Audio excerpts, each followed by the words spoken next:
Hello everyone, welcome back.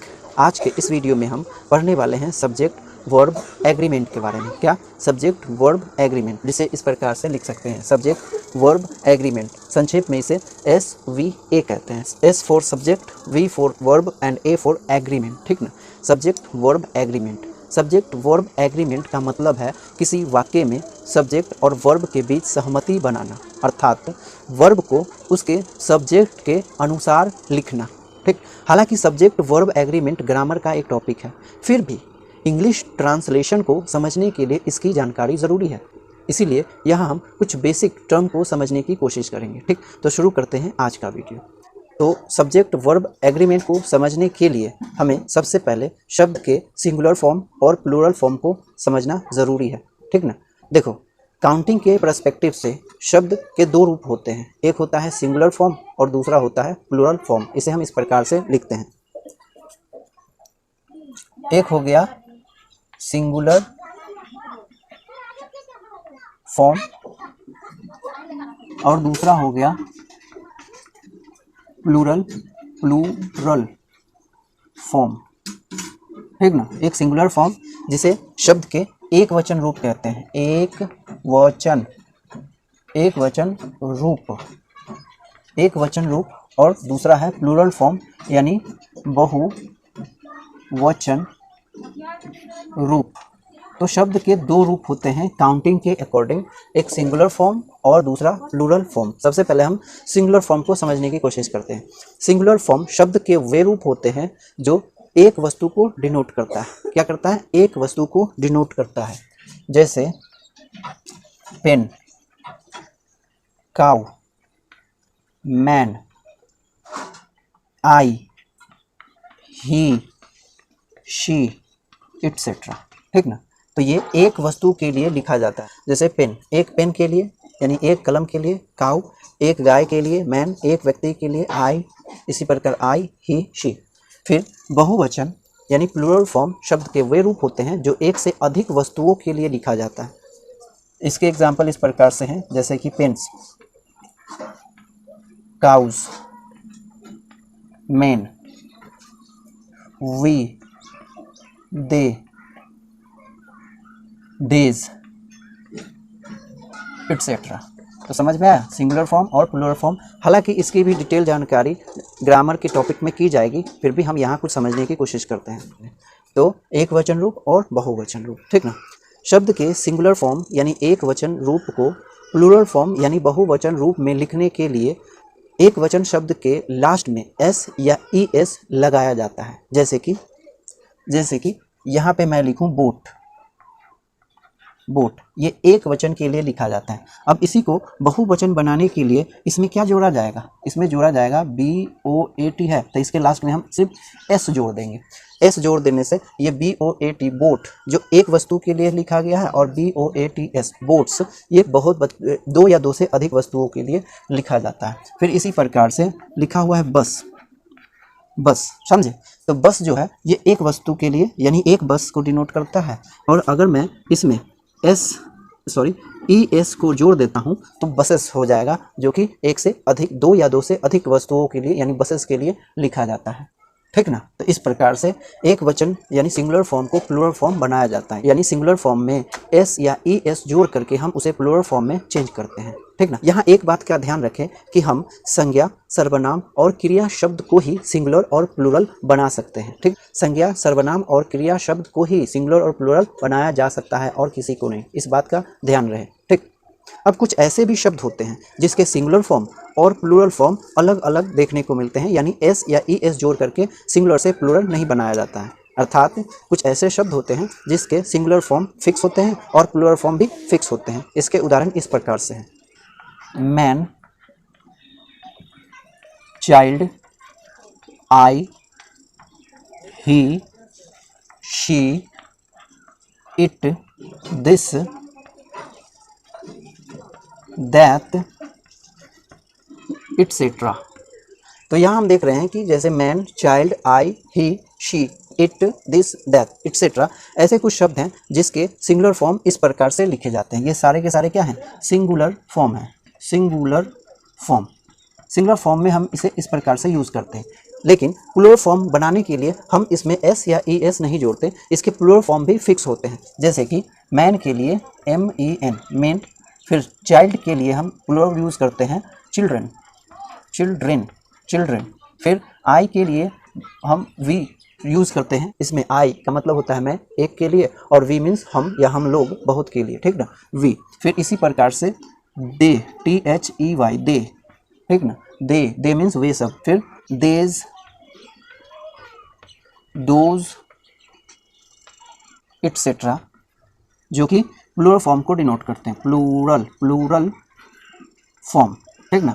तो plural form, तो कुछ ऐसे शब्द होते हैं जिसके सिंगुलर फॉर्म फिक्स होते हैं इस तरह, और प्लूरल फॉर्म अलग होते हैं इस तरीके से, ठीक ना। अब यहाँ पर एक यू शब्द है जो कि अपवाद है, जिसके सिंगुलर और प्लूरल दोनों सेम होते हैं, ठीक ना। क्या होते हैं?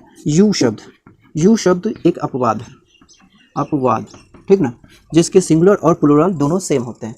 हालांकि इसके अलावा और भी कई सारे एक्सेप्शन हैं जिसे ग्रामर के टॉपिक में डिटेल से समझाया जाता है। अब हम वर्ब के कुछ सिंगुलर और प्लूरल फॉर्म को समझने की कोशिश करते हैं, जो कि इस प्रकार से हैं, आप इसे नोट करें। वर्ब के कुछ सिंगुलर फॉर्म इस प्रकार से हैं, जैसे कि is, am, was, has, does, eats, etcetera, ठीक ना। तो ये वर्ब के कुछ सिंगुलर फॉर्म हो गए, ठीक ना। क्या हो गए? Singular form. ये वर्ब के कुछ सिंगुलर फॉर्म है जिसे हम प्लूरल फॉर्म में इस प्रकार से लिखते हैं, are, were, have, do, eat, etcetera, समझे। तो ये क्या हो गया? Plural form of verb, plural form. तो वर्ब के सिंगुलर फॉर्म को इस प्रकार से लिख सकते हैं और प्लूरल फॉर्म को इस प्रकार से रखें।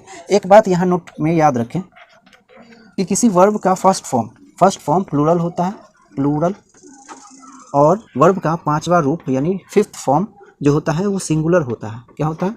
सिंगुलर। हम किस वर्ब की बात कर रहे हैं? सिंगुलर। तो वर्ब का फर्स्ट फॉर्म प्लूरल माना जाता है और फिफ्थ फॉर्म सिंगुलर माना जाता है। हम किस वर्ब की बात कर रहे हैं? हम लेजिकल वर्ब की बात कर रहे हैं, यानी एक्शन वाले वर्ब की बात कर रहे हैं, ठीक ना। लेजिकल वर्ब का फर्स्ट फॉर्म प्लूरल होता है और फिफ्थ फॉर्म सिंगुलर होता है, ठीक ना। तो इस बात को याद रखें। अब हम अपने मूल कॉन्सेप्ट यानी सब्जेक्ट वर्ब एग्रीमेंट को समझने की कोशिश करते हैं, ठीक। आप इसे नोट करें। तो सब्जेक्ट वर्ब एग्रीमेंट में हम क्या करते हैं कि सिंगुलर सब्जेक्ट के साथ सिंगुलर वर्ब को और प्लूरल सब्जेक्ट के साथ प्लूरल वर्ब को लिखते हैं, अर्थात this, that, she, he, it, Ram, Sita, I, etcetera. तो ये सारे के सारे सब्जेक्ट जो हैं वो एक वचन के होते हैं, ठीक ना। इसीलिए इसके साथ एक वचन के वर्ब को यूज़ किया जाता है, जैसे कि इज एक वचन है, वॉज, हैज़, ये सब क्या है? ये सब एक वचन के वर्ब हैं, क्योंकि एक वचन के सब्जेक्ट हैं तो एक वचन के वर्ब हैं। फिर इसी प्रकार इज के साथ भी यही, शी को भी एक वचन माना जाता है, इसीलिए इज या फिर वॉज या फिर हैज़ को यूज़ किया जाएगा। इसी प्रकार ही भी एक वचन का होता है, तो इज या फिर वॉज और हैज़ यूज़ किया जाता है। राम, इट को भी एक वचन माना जाता है, तो इज या फिर वॉज या फिर हैज़। इसी प्रकार राम एक वचन को डिनोट करता है, इसीलिए राम के साथ भी क्या यूज़ होगा? राम के साथ भी इज या फिर वॉज या फिर हैज़। सीता के साथ भी इज, वॉज या फिर हैज़। आई के साथ यूज़ होता है एम, इस बात को ध्यान रखें, और वॉज यूज़ किया जाता है। लेकिन यहाँ पर एक अपवाद है कि आई के साथ यहाँ पर हैव को यूज़ किया जाता है, ये एक अपवाद है, ठीक ना। हालांकि यहाँ एक अपवाद है, फिर भी इसे याद तो रखना पड़ेगा कि आई के साथ एम यूज़ किया जाता है, वॉज यूज़ किया जाता है और हैव यूज़ किया जाता है, हैज़ नहीं यूज़ किया जाता है। आई एक वचन है, फिर भी हैज़ नहीं, हैव को यूज़ किया जाता है। यहाँ ये अपवाद है, इस बात को याद रखें, ठीक। इसी प्रकार प्लूरल सब्जेक्ट के साथ प्लूरल वर्ब को यूज़ किया जाता है, जैसे कि this, those, they, boys, girls, we, you, ठीक। तो दिस के साथ हम इज नहीं लगाते, क्या लगाते हैं, आर लगाते हैं, और इसके साथ वॉज नहीं वर लगाते हैं, ठीक। वर और हैज़ नहीं हैव लगाते हैं, ठीक। तो क्योंकि this, those, they, boys, girls, we, you, ये सारे के सारे सब्जेक्ट जो हैं वो प्लूरल माने जाते हैं, ठीक ना, प्लूरल माने जाते हैं, इसीलिए इसके साथ प्लूरल फॉर्म ऑफ वर्ब को यूज़ किया जाता है, जैसे कि आर, वर, हैव। फिर इसी तरह इसके साथ भी आर, वर, हैव। दे के साथ भी आर या फिर वर या फिर हैव। बॉयज क्योंकि बहुवचन में है इसीलिए इसके साथ भी आर, वर, हैव, ठीक। इसके साथ भी गर्ल्स, गर्ल्स भी बहुवचन में है इसलिए आर, वर और हैव। वी मीन्स हम, बहुत सारे, इसीलिए आर, वर और हैव। यू को सिंगुलर और प्लूरल दोनों ही माना जाता है, फिर भी इसके साथ हमेशा प्लूरल फॉर्म ऑफ वर्ब को यूज़ किया जाता है, इस बात को ध्यान में रखें, ठीक ना। आर, वर और हैव, ठीक ना। तो इस प्रकार से हम समझते हैं सब्जेक्ट वर्ब एग्रीमेंट को, ठीक ना। सब्जेक्ट वर्ब एग्रीमेंट का मतलब हो गया कि सब्जेक्ट और वर्ब के बीच सहमति बनाना, यानी सेंटेंस में वर्ब को उसके सब्जेक्ट के अनुसार यूज़ करना, ठीक ना। हालांकि यहाँ पर सब्जेक्ट वर्ब एग्रीमेंट को जो मैंने इंट्रोड्यूस किया है वह सिंपल सेंटेंस के लिए है, ठीक ना। एक्शन सेंटेंस के लिए भी इसी प्रकार से आपको ध्यान में रखना होगा कि सिंगुलर सब्जेक्ट तो सिंगुलर वर्ब, प्लूरल सब्जेक्ट तो प्लूरल वर्ब, ठीक ना। तो ये होता है सब्जेक्ट वर्ब एग्रीमेंट, ठीक ना। अब हम सेंटेंस ट्रांसलेशन के दौरान हम इन सारी बातों को ध्यान में रख करके ट्रांसलेशन बनाना सीखेंगे, ठीक है। तो मिलते हैं नेक्स्ट वीडियो में। Till then be continue and keep learning. Thank you for watching my video.